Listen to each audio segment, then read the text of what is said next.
임용에 유리한 전문 상담 유리쌤. 자, 이번에는 이어서 성격 변화 신경증층 5단계를 갈 건데, 오늘 프로이트 복습했죠. 그 2023년 A형 1번이 답이 초자랑 남근기였습니다. 오늘 좀 책에다 체크해 주세요. 나중에 우리 기출풀이 할 때 옆에 숫자 적혀져 있는 거 기출이죠. 그래서 이제 여기 저는 2023년 1번 적어놓고 초자도 여기 2023년 1번 적어놨거든요. 그래서 여러분도 빨간색이든 자기 원하는 색으로 체크를 좀 해주시고, 그 외에는 제가 좀 약간 이잡듯이 잡아서 기출을 다 책에 적어놨습니다. 그 다음에 행동주의, 그쵸? 행동주의엔 뭐가 나왔어요? 고정 비율 나왔을 거예요. 어떤 내담자가 몇 개씩 할 때마다 강화를 주고 이런 표현이 나와가지고 고정 비율이 나왔습니다. 고정 비율 강화 계획 77페이지 실제 기출 2023년에 기출됐습니다. 체크 한번 해주시고, 재작년까지만 해도 똑같은 게 다음에 안 나와가지고 체크를 했거든요. 그런데 동기 강화 상담이 연달아 나왔단 말이에요. 그러니까 전에 똑같은 답은 안 나오겠지만 요즘에는 트렌드가 작년에 강화 계획이 나오면 올해 또 나오더라고요. 물론 이제 고정 비율이 나왔더라면 다른 게 나오겠죠. 예를 들어서 고정 간격 강화 계획이 나온다든지 이렇게 바뀌겠죠. 좀 체크해 주시고, 그 다음에 이제 게슈탈트 이어서 가도록 하겠습니다. 성격 변화 5단계라 돼 있고 신경증층 괄호되어 있죠. 신경증, 제가 이론 때 뭐라고 설명드렸죠? 프로이트는 신경증을 어떻게 표현했다? 심리적이라는 표현을 이 신경증이라고 표현했습니다. 이유는 첫 번째, 프로이트가 정신의학자 최초죠. 그죠? 그래서 이제 그때에는 정신과가 없었죠. 그래서 이 무의식이란 걸 발견하면서 정신과가 생겼는데, 프로이트에 의해서 1800년대 후반이잖아요. 그러다 보니까 이 심리라는 단어가 그때는 신경증이란 단어를 썼던 거죠. 그래서 이 신경증층이라고 함은 심리가 변하는 것이라고 생각하시면 되겠습니다.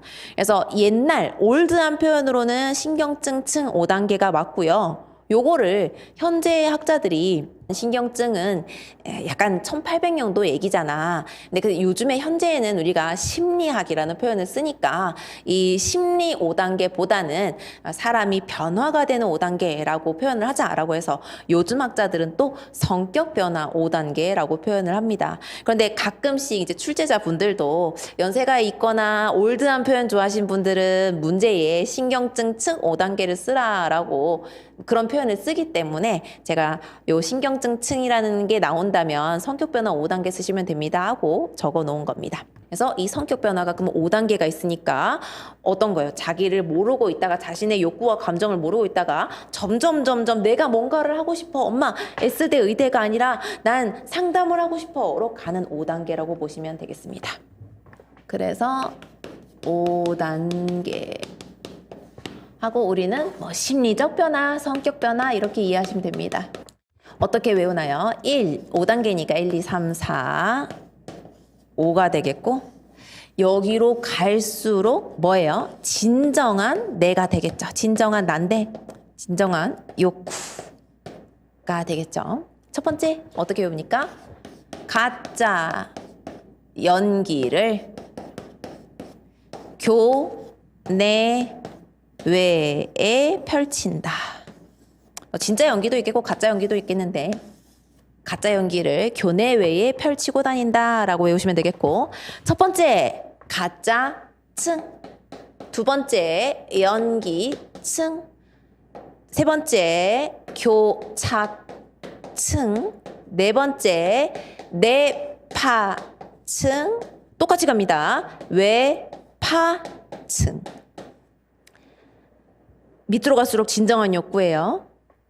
여담입니다만 저도 올해, 작년부터 올해까지 진정한 욕구가 올라오고 있습니다. 요즘에 되게 많이 몸으로 접촉하고 있어요. 자, 하나씩 갑니다.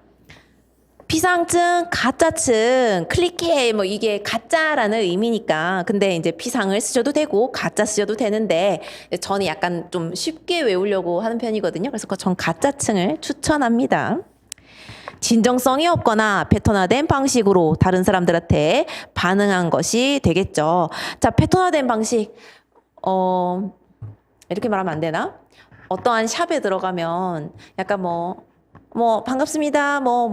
샵입니다. 이렇게 말하는 때가 말하게 이제 시키는 매장이 있죠. 그런데 전혀 안 반가워. 그 종업원을 보면 반갑습니다. 스토입니다. 이렇게 얘기를 하면 전혀 안 반가워 보이는데 앵무새처럼 얘기를 하죠. 진정성이 없는 거죠. 이제 물론 이제 알죠. 이제 서비스업은 그렇게 시킨다는 걸 알고 있죠. 예시를 드는 겁니다. 패턴화된 방식. 그래서 한때 그 개그우먼이 그 연기 하시더라고요. 그 간호사 분들이 약간 패턴화된 방식이 있으니까 따끔 해요. 따끔 이러면서 이렇게 무표정으로 따끔 주사 이렇게 놓고 하는 거 따라 하시더라고요. 그래서 사람들이 많이 웃더라고요. 그래서 두 번째, 형식적이고 의례적인 반응으로 비상적으로 서로 교류하는 단계가 되겠고요. 사회 관계에서 판에 박힌 모습으로 반응하고 지금 계속 말하고 있죠. 많이 다치셨어요? 이렇게 하는 거 있잖아요. 그죠? 반갑습니다, 고객님. 이렇게 안 반가운데 이런 거. 반응하고 습관적으로 상황을 처리해서 가짜증이라고도 합니다. 겉으로 자신에게 아무 문제가 없는 것처럼 행동하게 되겠고 깊은 내면을 노출시키지 않으므로 진정한 변화가 일어나기 어렵다. 자, 우리 스카이캐슬 데려옵시다. 뭐가 있겠어요? 현수야, 너 공부 왜 해? 의대 가야지. 막 합니다. 그래서 너 의대 가고 싶어서 가는 거야? 의대 가고 싶어서 가는 거야. 하면서 이렇게 문제를 푸는 게 되겠죠. 두 번째, 연기층, 공포층이라고도 외우셔도 되고요. 환경에 적응하기 위해, 이 환경은 뭐 말하는 거죠? 엄마가 우리 집은 3대째 의사 돼야 된다. S대 의대 가라. 이런 환경에 적응하는 거예요. 자신의 욕구를 억압하고 나는 이타적으로 상담을 하고 싶은데 억압을 합니다. 그렇죠? 부모나 주위 환경에서 바라는 기대에 맞춰 행동하며 살아가는 단계가 되겠고요. 어떤 사람이어야 된다. 뭐예요? 3대째 네가 의사를 이루어야 된다라는 관념에 의해 타인이 기대하는 역할 행동을 자신이 원하는 행동이라고 믿으며 배우와 같이 주어진 역할을 연기하며 살아간다. 그죠? 나는 S대 의대 가야 되네 하면서 이제 연기하고 다니는 거죠. 자신이 하는 행동이 연기라는 것을 망각하고 그것이 진정한 자신인 줄 알고 착각하고 살아갑니다. 부정하려고 했던 자신의 모습을 직시하게 될 때 이들은 크게 저항하죠. 내가 만약에 하다가 친구가 너 상담이 너한테 맞는 거 같은데? 무슨 소리야. 상담 같은 소리 하지 마. 난 S대 의대 가야 돼. 이렇게 하는 거죠. 자, 3번 교착증입니다. 3단계. 지금까지 해오던 역할 연기를 그만두고 자립을 시도하지만 자립할 힘이 없어서 오도 가도 못하는 실존적 딜레마에 빠져 꼼짝하지 못하고 공포감과 공허함을 느끼는 단계가 되겠습니다. 극도의 무력감과 두려움을 느끼며 자신을 매우 가치 없는 사람이라고 느끼고요. 변화하거나 움직이길 두려워하는 지점으로 갇혀있다는 느낌 외에는 느끼는 것이 별로 없을 수도 있습니다. 모든 것이 혼란스럽고 앞으로 어떻게 해야 할지 모르겠다 등의 표현을 하는데 상담자는 내담자로 하여금 이러한 상태를 피하지 말고 직면하여 견뎌내도록 격려해야 됩니다. 자, 뭐예요? 교착증은 뭔가 내 안에 꿈틀거리는 상담하고 싶은 그 욕구가 올라왔어요. 그런데 어째? 고3이야. 성적은 S대 의대 갈 수 있는 성적이 나왔어. 수능은 한 달 뒤야. 그런데 과 이제 와서 바꾸고 싶어. 근데 부모님은 S대 의대 가야 된다고 있어. 어떻게 해요? 혼란스럽죠. 매우 혼란스럽습니다. 어떻게 해야 할지 모르는 상황이 교착증이 되겠죠. 자신의 욕구가 이만큼 올라와 있고 지금 자기가 하던 연기와 부딪히고 있는 단계가 되겠습니다. 자, 뇌파층. 자신이 지금까지 스스로를 어떻게 억압하고 차단해 왔는가를 알아차리는 단계가 되겠고요. 지금까지 억압하고 차단했던 욕구와 감정을 알아차려서 드디어 내가 하고 싶은 걸 찾았어. 심리학과 가서 상담을 하는 거였어. 그죠? 게슈탈트를 형성하지만 환경과의 접촉을 환경 누구야? 엄마 아빠가. 뭐라고? 심리학과? 무슨 소리야? 엄마가 의대 가라고 했잖아. 그죠? 접촉을 통해 게슈탈트를 해소하지 못하고 타인에 대한 분노와 적대감 등의 부정적 감정을 자신에게 돌려 자신을 비난하고 질타하는 행동. 그 병신아. 의대나 가 이 병신아. 무슨 심리학과 같은 얘기를 하고 있어 하는 거 하죠. 자, 이거 내가 하고 있고 뭐였어요 아까? 접촉 경계 혼란 6단계. 뭐예요? 반전합니다. 에너지를 외부로 발산할 경우 타인과의 관계가 악화된 것을 두려워하는데 뭐예요? 엄마 아빠한테 엄마 저 상담학과 갈 거예요. 저 말리지 마세요. 저 그거 하고 싶어요. 하고 싶은데 뭐야? 엄마가 나가 내 집에서 나가. 아빠도 너한테 줄 재산 1도 없다 하면서 나가라고 합니다. 그죠? 아, 두려워요. 그죠? 내부로 돌려진 에너지는 내면 세계를 분열시키고 피폐하게 만듭니다. 지금 자해하고 물어뜯고 있잖아요. 반전하고 있잖아요. 마지막 외파층, 폭발층입니다. 1번, 자신의 욕구나 감정을 더 이상 억압하지 않고 외부로 표출한 단계. 어머니, 나가라시면 나가겠습니다. 저 청소년 보호단체에 가서 거기 쉼터에서 제가 공부해서 심리학과든 상담학과든 제가 하고 싶은 거 하겠어요. 그죠? 두 번째, 게스탈트를 형성한 개체는 환경과 접촉하여 일을 해소한다. 어떻게 해요? 아까 말했지만 뭐 청소년 보호단체 가서 열심히 공부해서 심리학과 상담학과 갑니다. 폭발증에 도달한 사람들은 환경과의 강한 알아차림과. 환경은 뭐예요? 상담이 내가 맞아. 다른 친구들과 상담했을 때 내가 살아있음을 느껴. 그죠? 상호작용을 하게 되어 지금까지 진실하지 못한 자기의 모습. 난 의대 가고 싶지 않았어. 피 보고 싶지 않아. 나는 막 그 사람들의 생명도 중요하지만 난 다른 사람들의 내면을 치유하고 싶어. 낡은 자기를 버리게 되고요. 진정성 있고 거칠애가 없는 접촉이 일어나는 것이 바로 외파층이 되겠습니다. 밑으로 내려갈수록 진정한 욕구, 맨 위에 있을수록 유리야 공부 왜 해? 의대 가려고 공부하는 거야. 엄마 아빠가 의대 가면 좋겠다고 얘기했거든. 그래서 열심히 풀고 있어. 문제집 잘 풀리네. 뭐 이러는 거죠. 자, 이제 상담 목표를 보겠습니다. 자신의 신체, 감정, 환경을 좀 더 온전히 알아차리게 하고, 온전히 나의 욕구를 알아차리는 거예요. 자신의 경험을 다른 사람들에게 투사하기보다는 자기 자신의 것으로 인정하고 받아들이게 합니다.